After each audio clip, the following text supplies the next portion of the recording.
I take things very seriously, but I don't take things very seriously. Like, I can never discuss myself or what I do in a serious manner. And when I hear people do that, it makes me kind of ill because it sounds so pretentious. So everything I do is kind of ridiculous, I think. But at the same time, one of the problems I would always have is, as wanting to paint is like, what do I paint?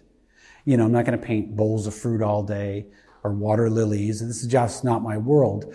And then when I hit upon, well, what is my world? This is my world. Just a kid raised on television. I watched TV 8 to 9 hours a day, every single day. Everything I knew was from television, everything in my brain, TV, radio, this is all I know, you know? So that's where it all started coming out. And it is ridiculous when you like put it all together. So I always try to do I try to do something that's more serious, like the fawns, as far as painting wise. And then I get into other things that are ridiculous, like this is from an old Jerry Lewis comic. So I just take things from everywhere. What was the connection between Fonzie and Frank Zappa? There is no connection until now.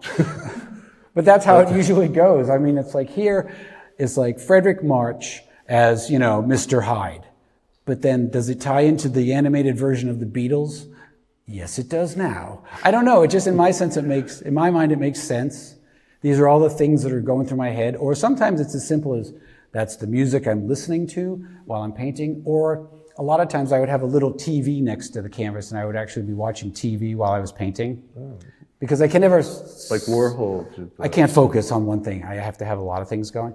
So it'll just... I don't even know what's on these paintings anymore, but whatever I'm doing will seep into the painting. The movie I'm watching, the TV show we're watching, like at home at night, it just becomes part of the painting.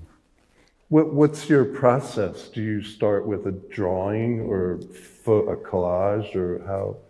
And is it on paper, or do you go immediately to the I go immediately to the canvas. My usual process will be sitting there forever like, what should I paint? And I just stare at that big white canvas. And then I'll come up with something like, Telly Savalas. And then I'll start painting Telly Savalas' face. And then the rest of the canvas will be completely blank. And I go, now what? And then I saw this picture of Maurice Evans as Dr. Zaya smoking a cigarette on his break from Planet of the Apes. Well, there you go. It completes itself. That's how I make music. That's how I do everything. Everything is a collage in my mind and kind of comes out that way in the music or the paintings.